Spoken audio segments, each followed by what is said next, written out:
The Thief and the Cobbler, also known as The Princess and the Cobbler, The Majestic Fool, Arabian Night, and The Thief Who Never Gave Up, is a British animated film by Canadian writer and director Richard Williams that has a long and interesting history.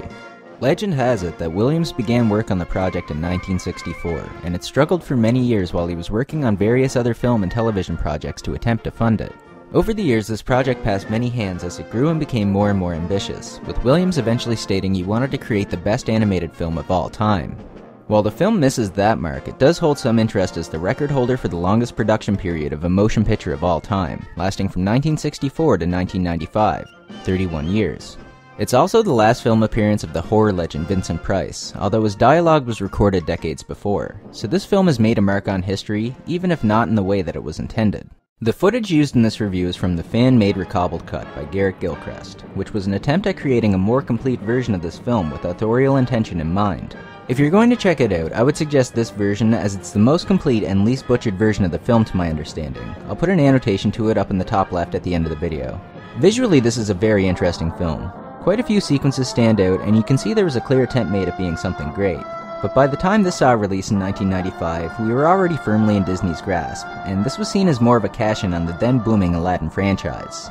The basic plot follows a carpenter named Tak as he's drawn into a battle against an evil vizier, and a thief as he thieves. As mentioned, there are many cuts which change various aspects of the film, but the plot isn't what's important here. This movie's history is definitely more interesting than the movie itself for me. While it has some pretty impressive visuals, nothing beyond that really stands out to me as exceptional.